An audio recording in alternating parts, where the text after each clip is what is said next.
Rumah Pak Budi Colong, sang pencipta lagu.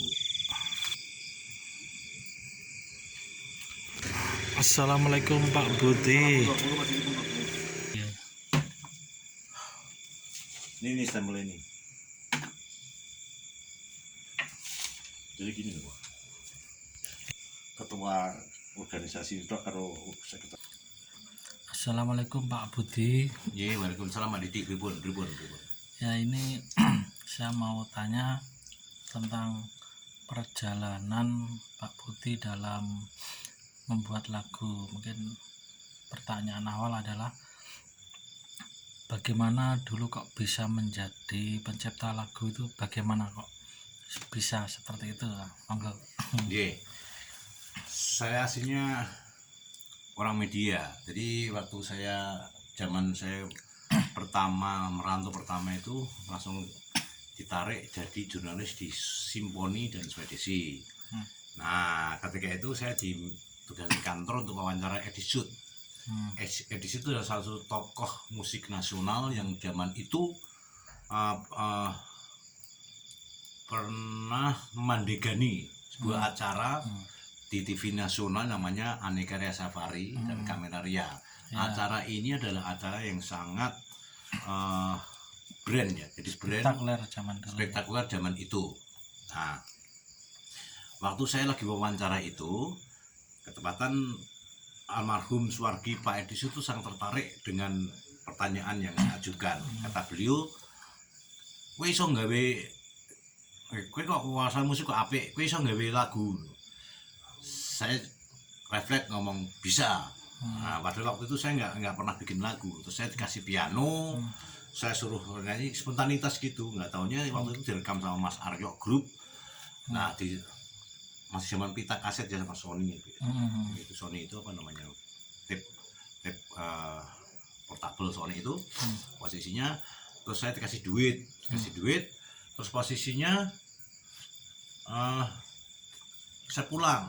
Waktu saya dikasih duit pertama itu saya ngeliat kok nilainya lebih gedean daripada waktu saya nulis di Simponi satu tulisan gitu.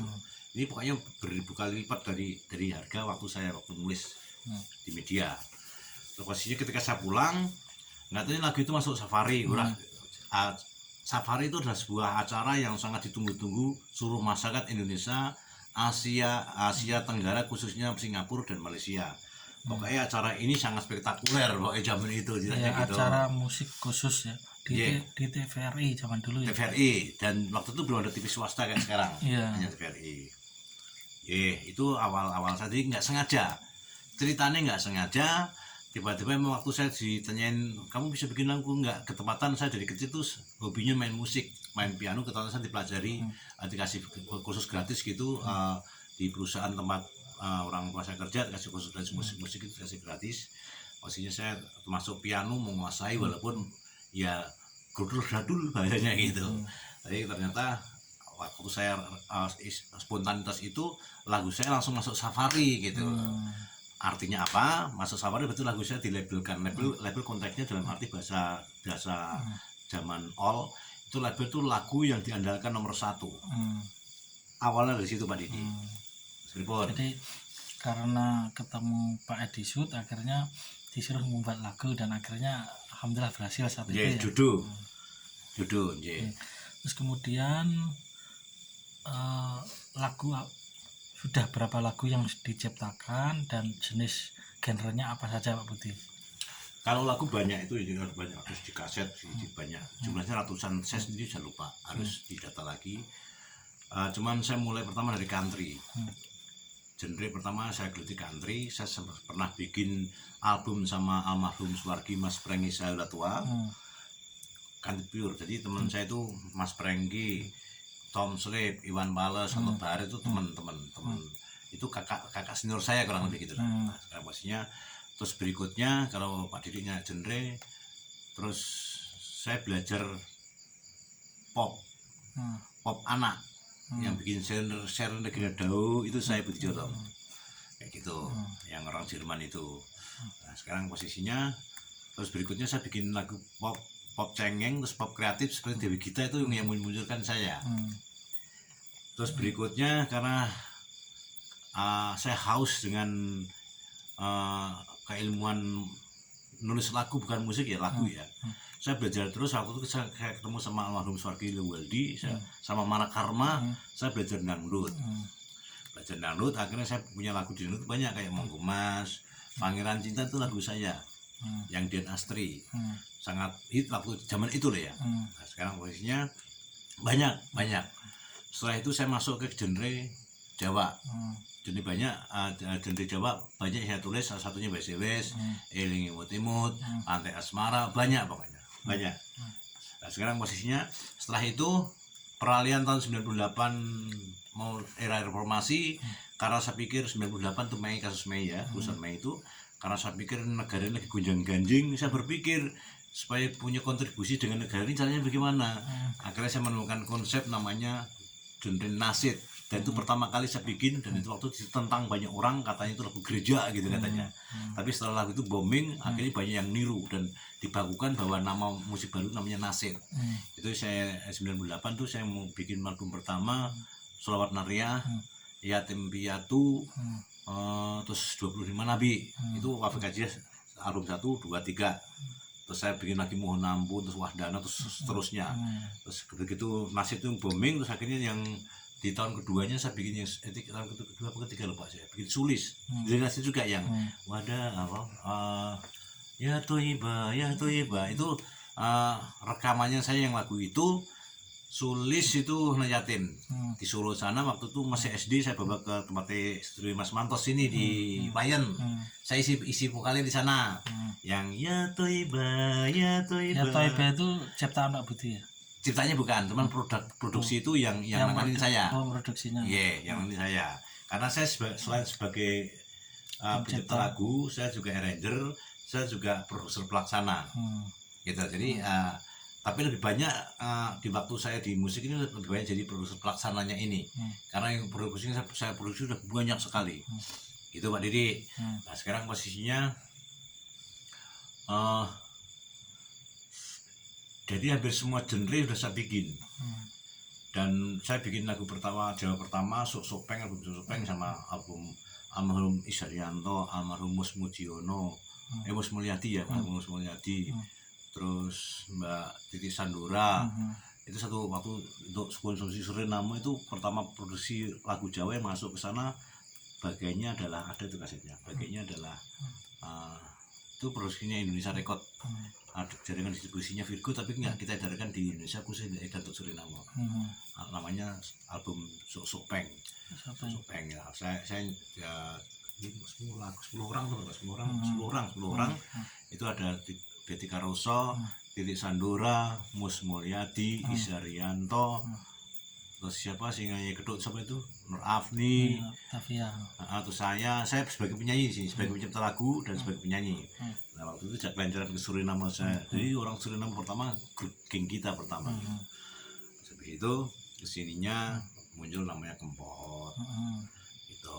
Nah, waktu saya bikin itu, terus berikutnya saya bikin lagu pop Jawa pertama yang untuk konsumsi nasional, album Geduk langsung meledak. Begitu lagi Mas Manto, saya lagu keduanya. Judulnya apa saya lupa itu. Pada album itu yang mendekani saya. Konteksnya saya produksi pelaksana. Arranger Mas Manto, lagu Mas Manto, tapi dalam album itu ada lagu saya dan produksi pelaksana Mantos ya. Mantos pastinya. Terus album Geduk boom. Terus beberapa tahun kemudian muncul istilah campur sari. Di setelah Geduk boom, terus ketempatan yang di Geduk itu penciptaan ya? Mantos. Oh, Mantos ya.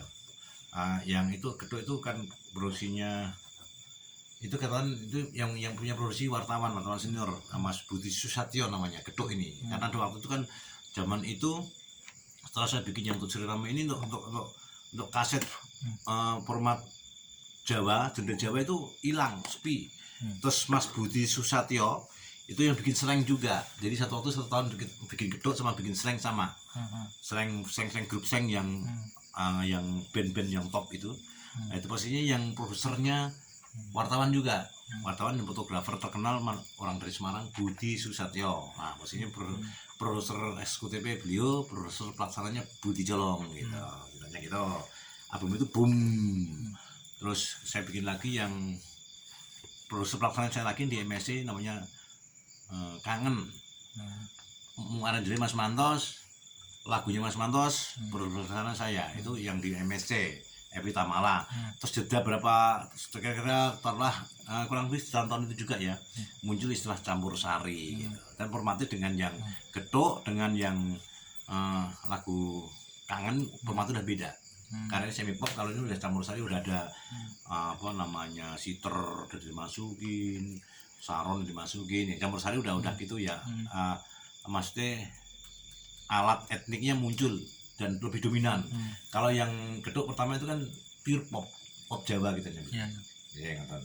Oh iya. Berarti kalau di jumlah lagunya Pak Budi ada berapa yang ciptaannya Pak Budi? Ratusan. Saya kemarin lembaga kolektif manajemen RAI dan minta sama saya, jumlahnya lupa saya, 100 sekian gitu. Itu yang kita ingat. Saya banyak lagu saya yang nggak ingat. Misalnya kayak lagu-lagu yang Jawa sendiri itu yang paling banyak saya religi. Oh ya, berarti Pak Budi pertama kali membuat lagu itu tahun berapa berarti ya? 86, 87 ya. 87 ya pertama kali membuat lagu itu. Ya. Untuk genre apa saja Pak? Itu pertama zaman itu kan zaman Susana toh. Susana itu. Nah, maksudnya saya bikin waktu itu yang spontan itu yang disuruh minta dijut, coba kamu bisa bikin lagu nggak, saya main piano, ada piano saya mainkan gitu, improv. Itu namanya Jantung Melesat, ketepatan tidak begitu. Lagu pertama apa Pak ya? Jantung Melesat, Langsung Safari. Langsung Safari waktu itu laku sekitar 1 juta lebih, tapi waktu zaman itu 1 juta nggak meledak. Nah, posisinya terus saya bikin yang keduanya boom gitu. Terus yang terus saya bikin lagu format lagu mana anak, papan anak yang saya Regina Dewi si Pandai Memasak. Waktu itu juga omset itu cukup lumayan, saya dapat kendaraan motor King waktu ya. Motor itu saya Regina Dewi. Oh ya, untuk lagu yang lagunya Pak Budi sendiri yang paling populer apa Pak? Jawanya malah. Yang WCWS itu tahun berapa Pak WCWS? Ya itu peran bareng sama Wafik gitu ya. Pas zaman 9 yang Ganjeng Reformasi itu ya, 98 ya. Itu munculnya 99 ding. Ya 99 itu karena saya di Semarang ada produser lagu-lagu Jawa pertama itu. Oh iya, untuk proses kreatif lagu WCWS itu bagaimana, artinya muncul inspirasi kemudian dibuat itu bagaimana Pak? Inspirasinya dari mana Pak WCWS? Inspirasinya dulu. Jadi orang bikin lagu kadang-kadang karena lagu ini nggak ada sekolahnya ya, musik ada sekolahnya, ada akademinya, ada universitasnya. Nah sekarang posisinya untuk lagu ini nggak ada. Makanya kadang-kadang orang pintar musik belum tentu bikin lagu. Kalau pencipta lagu ini adalah sebuah profesi yang eksklusif. Makanya ada undang-undangnya double, permennya double. Ada termasuk dari PP-nya juga ada gitu lah. Sekarang posisinya gini, orang bikin lagu tidak semua babon satu, misalnya kayak saya. Saya kadang-kadang dapat notasinya dulu, kadang-kadang dapat idenya dulu, idenya belum kerangkanya ide atau kata-kata yang unik dulu, satu kata itu kita kembangkan. Kayak WCWS itu dapat satu kata dulu. WCWS waktu itu kan saya terhilami di teman-teman studio lagi banyak masuk angin karena yang sana orang Jawa, saya sendiri saya ngomong itu kalau di Jawa di WCWS gitu kan. Pada tanya WCWS itu apa lah, terus saya kita bikin lagu gitu, ditanya gitu. Terus baru bikin dapat judulnya dulu, baru kita mikir temanya, baru mikir notasi. Tapi kadang-kadang kita dapat notasi dulu, notasi ini keren, tak kasih lirik apa ya gitu. Jadi pakemnya nggak harus gini itu nggak. Jadi harus lentur tergantung situasi. Mana yang dulunya memang. Mana yang dulu kita dapat. Makanya di lagu itu kan gini, saya pengen cerita lagu itu sesuatu yang unik dan populasi pencipta lagu sangat terbatas. Ini saya kasih bayangan begini Pak Didi. Misalnya dari generasi kita Jawa aja karena kita orang Jawa ya. Misalnya generasi pencipta lagu Jawa. Setelah eranya Kalijaga dan para wali-wali beliau-beliau itu ratusan tahun kemudian baru muncul namanya Narto Sabdo. Generasi Narto Sabdo ini ada Anjarani, ya tak? Nah itu Pakum ada Anjarani, ada Pak Gesang itu satu generasi.